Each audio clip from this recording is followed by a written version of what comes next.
आज ना समर्थाचा डब्बा बनवत होते. टम्म अशी चपाती फुगली ना, इतकं भारी वाटलं.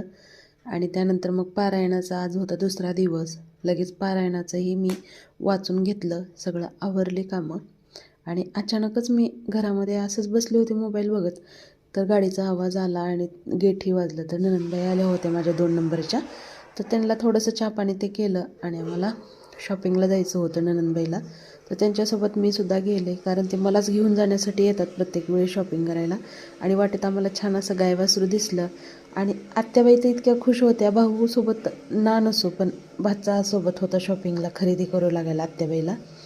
मग आम्ही तिघंही गेलो. त्यानंतर ही कॉमेडी ना इथं खूप भारी बोलला आहे त्यानं, ती मोठ्या व्हिडिओमध्ये मी टाकलेला आहे मोठ्या ब्लॉगमध्ये. त्यानंतर ह्या दुकानामध्ये गेलं ना, लाडूला इतकं आवडतं, ह्या सोप्यावर त्या सोप्यावर बिनधास्त लोळत फिरतो.